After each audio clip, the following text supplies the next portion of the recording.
focus today is on the economy to discuss the GDP rebasing and its impact on both Nigerians and the economy. The release of Nigeria's rebased gross domestic product GDP and consumer price index CPI figures brings a mix of optimism and skepticism. With crop production, trade and real estate now crowned as the economy's leading contributors, the exercise illuminates a shifting economic structure. Yet, it also prompts a deeper question. Does this rebasing signify real progress, or does it merely reframe old data without addressing the systemic changes plaguing the economy? To help us understand this very well, we are joined by our analyst, Oluwatobi Ojabelo. Ojabelo, it's wonderful to have you here in the studio with us. How are you feeling today? Cool, you're welcome, Beto. Well, thank you very much for being here. So we'll get right into the discussion, right? Now, for many of the people who are watching right now who don't understand what this rebasing is all about, can they explain to us what the essence of it is and break down what it's all about? Thank you very much, Beto. Technically, after a certain period of time, new industries involved, consumer habit shifts, price fluctuations. So as a result of that, government need to update the methods of calculating their GDP so as to show the current reality of the economy. So when we say rebasing, what it simply means is updating the structure of the economy. Updating the structure of the economy. That is the simple terms of rebasing. When you look at it, was it not in 1990? 1990 was the base year. 1990 to 2010, Nigerians did not update their method of computing GDP.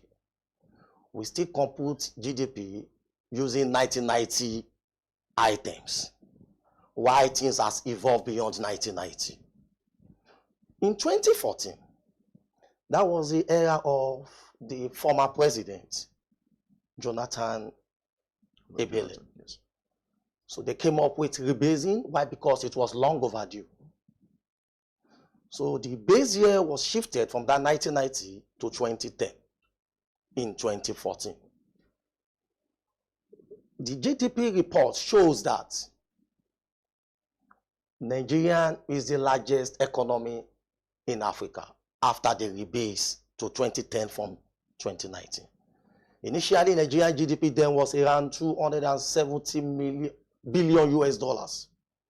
So immediately they rebase using the new industries, considering changes in consumer habit, considering price fluctuation and some other industries that are involved other than 1990. The Nigerian GDP rises by 89%, which made the GDP to rise from 270 US billion to 510 billion. Nigeria became the largest economy in Africa. But what baffled me most was that Ebele was so happy, but he made a quote that we are all doing something right. But not just by figure, let the figure count. Meaning that rebasing might not really bring progress to an average Nigeria if the systemic issues are not being addressed. Thank you. Now, the UN recommends 5 years for rebasing. Okay. Right? First of all, why is this necessary? And secondly, why has Nigeria not adhered to this strictly? As I said earlier, rebasing is a resource intensive. How do I mean? It requires survey, data collections, and analysis. Some countries delay due to cost and capacity constraints. In the case of Nigeria, thank God that Nigeria comes up with rebasing after a long overdue. So this shows that Nigeria is catching up. But the key issue here is going forward, we must ensure there is no delay in order to show the reality of the economy. You cannot talk about a policy without data. Better. Can you plan without your income? You want to design budget for yourself. Yes. The next thing you have to see, how much am I earning in a particular month? Then you plan your expenditure around the money you are earning. Yes. But if you are not aware or you don't have knowledge about what is likely to come in, there's high tendency that your plan will fail. So technically, rebasing after 5 years, according to UBN, is sufficient to show how the economy has evolved over time. Why some argues that, why 5 years, why not 1, 2, 3 years? But the question is, can you continue to rebase in every year? The flexibility will lead to inconsistency in policies. So using a medium-term time frame, I think is okay. So I think going forward, Nigeria should try as much as possible not to lag behind.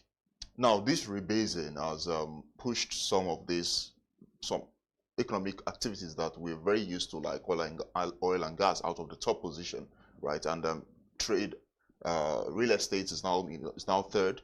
All this restructuring, does it come as a surprise to you? No, technically, I'm not surprised. This is the a priori expectation. It is expected. So when you look at the data published by the MBS, you will notice that the non-oil sector, on average of 12 years, they've contributed over 90% to the GDP of the country. Meaning that the oil sector has contributed less than 10% to the GDP of the country. Now, this shows that Nigeria tends towards more economic diversification, which is a good thing. No. Which is a good thing. Yes, please go on. So when you look at, although the oil sector in Nigeria has faced a series of challenges, such as reduction in production as a result of vandalization or theft, as well as external shocks, which comes in form of the volatility in the price of crude oil per barrel. All these are equal to the efficiency of the oil sector. But vis-a-vis, it's a good one to see other sectors standing in the economy. Now, despite what we are seeing right now, the good trade of real estate shows that Nigeria has land. Nigeria has made a lot of money from real estate investment. Good. But despite this, millions of Nigerians still don't have decent homes, right? What does this say about this whole indicator? You know, what do you prefer? Yeah, you see, to me, I do tell people that when there is an improvement, a growth in a sector, and that growth left millions of Nigerians behind, I call such growth a jobless growth. But unfortunately for us in Nigeria, we have financial institutions that can take care of mortgage, that can encourage the low and medium income earners. But unfortunately, the sector is still lagging behind. The growth in the real sector can be associated to the upper class of the country. So despite the growth, millions of Nigerians are underserved. So I think it is high time that government should look into the Federal Mortgage Bank. Government look to do restructuring there. What is happening to low-income earners? What is happening to the middle-income earners? So by coming up with a target policy that will make the underserved, so that low and middle-income earner to able to have a roof on their head, I think it will be a very big shot to the standard of living. So I think government should look more into that to design a good policy that will enhance low-income earners and middle-income earners not to be underserved when it comes to housing, as the growth in the sector is showing that it's contributing more to the GDP. Very interesting. And you talked about Nigeria taking a top position as the largest economy in Africa, right, after the rebasing of 2014. Exactly. That used 2010 as the base, right? And now this rebasing of 2025 is trying to use 2019 as the base. Currently, Nigeria was knocked off that position as the largest. We're now the fourth largest. So what do you foresee as the economic implications of this rebasing? Thank you very much, Beto. Technically, if you look at Nigerian GDP, revolve around 270 billion US dollars now. While the South African, the Egypt and co, they are around 3 billion, 300 billion, yes. 400 billion. No, using the current economic situation, we can see what is happening in the entertainment industry right now. So the entertainment industry has been underrepresented before. We can see what is happening in the tech industry, the fintech. We can see all these has been underrepresented before. We can see what is happening in the telecoms right now. We can see they have been underrepresented before. I think with this rebasing, I cannot say categorically without data analysis that Nigeria will go back to the top spot, but I will say technically it will have improvement in Nigerian GDP. So you see a future, or this year, you see Nigeria taking a more prominent position than where it currently is. Yeah, I see Nigeria taking a more prominent position considering the current realities. Very interesting. And then, what are the implications for someone watching right now and thinking, how does this affect me? So what are the implications? How does this relate? How does it trickle down to the common man who runs a business or is working to make a living for himself every day? Thank you, Beto. These your questions are highly recognized and worthy. But this is it. There's a lot of misconception about GDP. Among the misconception is that when there's an increase in GDP, people thought that there will be increase in the money in their pocket. That is not. So rebasing GDP does not mean that common man in Lagos that walk on the street of Lagos, Kano, or some other state in Nigeria, money will be added to their pocket. So rebasing GDP will impact them indirectly. How? Why? I could remember when the GDP was updated, the base year was updated to 2010 in 2014. It gives Nigeria a positive global perception. It attracts foreign investors also automatically. If they rebase this, it also gives Nigerian a more global perception.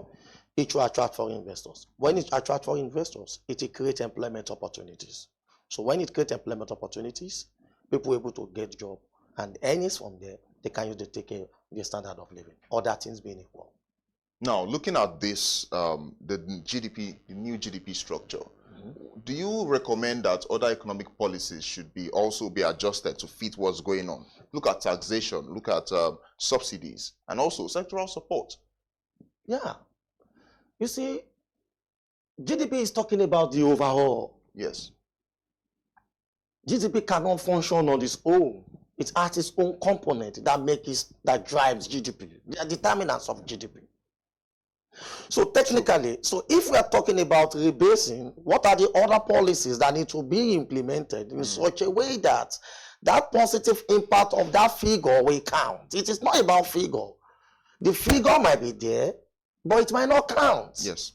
So automatically, someone was asking me yesterday, Ojabelo, what did you see to tax to GDP in 2025 based on the rebase?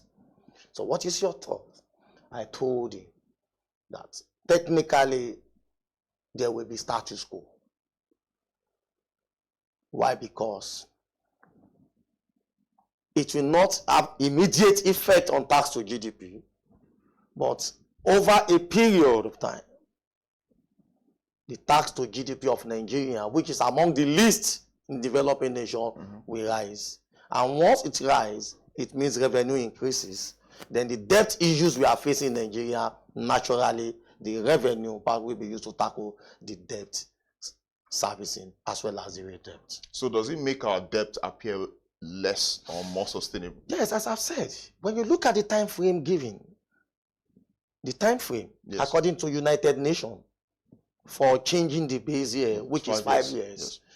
So it is sufficient to capture economic reality, to see everything about the economy, to be able to see those people, the industry that is avoiding tax, to see the industry that is evading tax. So when you see, automatically the tax net will increase. When the tax net increase, you will generate more money, other things being equal. How do I mean? Where leakages are at minimum, you generate more revenue. What happens to our debt? You service your debt because an obligation. So you need to pay off. So when you don't generate revenue, you can't service your debt. Structurally, Nigeria is having revenue deficiency. But with this rebasing, the economy will be so clear. We will see clearly the new industries that have not been taxed. We will see some existing industry that the tax imposed of them has always been under tax. We are going to see true picture of it. It might not be this year, but we will start feeling the effect 26, 27, 28. We will see the economic benefit in terms of tax to GDP. So which will have positive spillover effect on Nigerian debt. Very interesting there. And looking at, Nigeria is also considering, it's also rebasing rather, its consumer price index, right? The CPI. How does it affect the reality of inflation? Wow. And inflation rates? Because the new inflation data came out yesterday, and we've seen that, or day before yesterday, and we've seen that there's no real improvement. In fact, it has worsened, right? So how does the CPI rebasing, how does it affect the reality of inflation rates? What do you project? Right? What is everyone to see? Thank you very much once again, Better. So I like going historical before I discuss.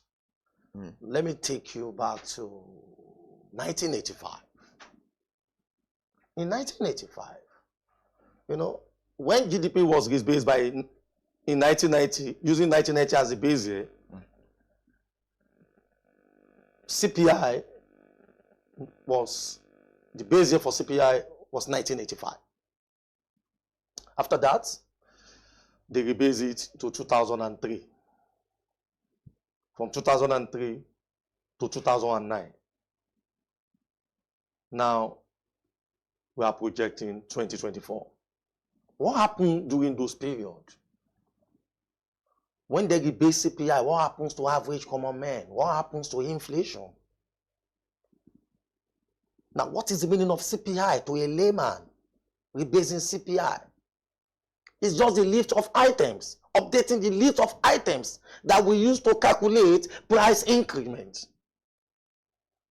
I could remember about 22 years ago, you and I will be going to video club to borrow cassettes to watch our DVD tape, isn't it? Now, at a point, we move gradually from that to compact disc. Technically, I've not seen compact disc for years now. Now, if we are still using that CPI of disc, of cassettes, then you are not showing the economic reality. That is the main reason you see a lot of people complain that how can the price of commodity doubles? And inflation in Nigeria is showing 34%, 35%. That this inflation figure is fraud. Have you heard such statement before? Definitely. It is because when you are not using a current and accurate data, there is no way you are going to formulate a good policy to address those issues which will have effect on an average citizen. So you are still formulating that, you are still basing your base year on 2014. So when you look at it, at 2014, this 2024, consumer habit has changed. People stream live films now online. People watch DSTV with their mobile phone. When you check your own basket of goods and services now, about 20 years ago, you will not give room for mobile data. Do you get what I'm saying? Yes. But now, you are going to give room for it. Why? Because it is part and parcel of you that you need to be online. So when government is designing a policy that does not capture data, there's no way they will design a policy that will favor an average citizen. So with this rebasing CPI capturing the current data, I think government policy to address inflation will positively have impact, and I think inflation will reduce significantly. Obviously, rebasing is very important. It seems very crucial to an economy, the progress or regression of any economy. So my question is, I mean, you've talked about this already, but I mean, better late than never, right? But why now? Why did they wait till now to do this? Is it that Nigeria does not have the resources to do this every 5 years, or are we just intentionally ignoring it? I've said it earlier. What really happened in the case of Nigeria is not a function of resources. What really happened in the case of Nigeria is not the case of incompetence. What really happened is priorities of policy. It's priority of policy. So it's priority of policy. Nigerian government needs, I think they are getting it right now, that you need to know the first thing to do. You need to understand the first, the second, and the third. You don't just move from first to the last and the last to the end. You don't just move from primary activities and you say you are distributing. You cannot just move from extractive industry and you say you are on tertiary. It has to be a gradual process. But technically, where there is no data, no policy survives. A country without the data is not different from a country that is putting something on top nothing. Over the years, I see Nigerian government putting something on top nothing. But with the rebasing and going forward, I think they should be consistent about it. Why? Because economies are dynamics. So economic are dynamics. So with this, I think going forward, they will prioritize data gathering for effective policy design. Now, because of the time we do not have actually. Okay. The big question on the big story today is, does this rebasing, does it signify real progress for Nigeria, or does it simply reframe old data and ignore what is the systemic challenges that are currently plaguing the economy? Thank you, Beto. Rebasing is a tool that shows the clear picture of the economy. Who is Ojabelo? This is Ojabelo. You know, in medical line, there's what we call anatomy, the structure of the body. I mean, so when you see the anatomy of Nigerian economy, rebase will shows it. Rebase will show where there is problem in the economy. Rebase will show where there is an improvement in the economy. Rebasing will show everything. So it is the duty of the government to now design a target policy, industrial policy that will drive and make the rebase to have an impact on the economy by addressing the systemic issue that the rebase will show. So without rebasing, you cannot really see the true picture of the economy. So the systemic issue will continue to be there. We start seeing the structure. So by rebasing, we will see the true picture. This is what is happening to, this is the manufacturing sector. This is what is happening to them. This is the rate at which they have been growing over the years. This is what they need to get to this level. This is what is happening to agriculture. This is where they are now. This is where they need to get to for Nigeria to be exporting more and to generate more foreign earnings. This is what will happen in entertainment industry. This is what they need to do. This is how we can. But rebasing, we show all this.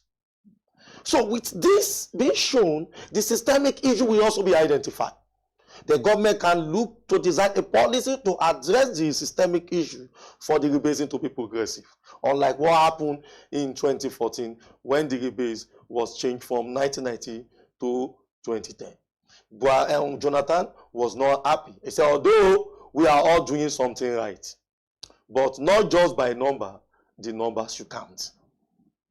Very, very interesting. Thank you very much. Thank you very much. It was wonderful to have this conversation with you. Thank you very much. Unfortunately, that's all we can take for today, but we're very grateful to have you in the studio, and we hope to continue this discussion later on. Thank you very much. Well, thank you very much for sticking with us, and that's all we can take on the Big Story segment today. You're still watching Business Day Television. I am Bethel Olujobi.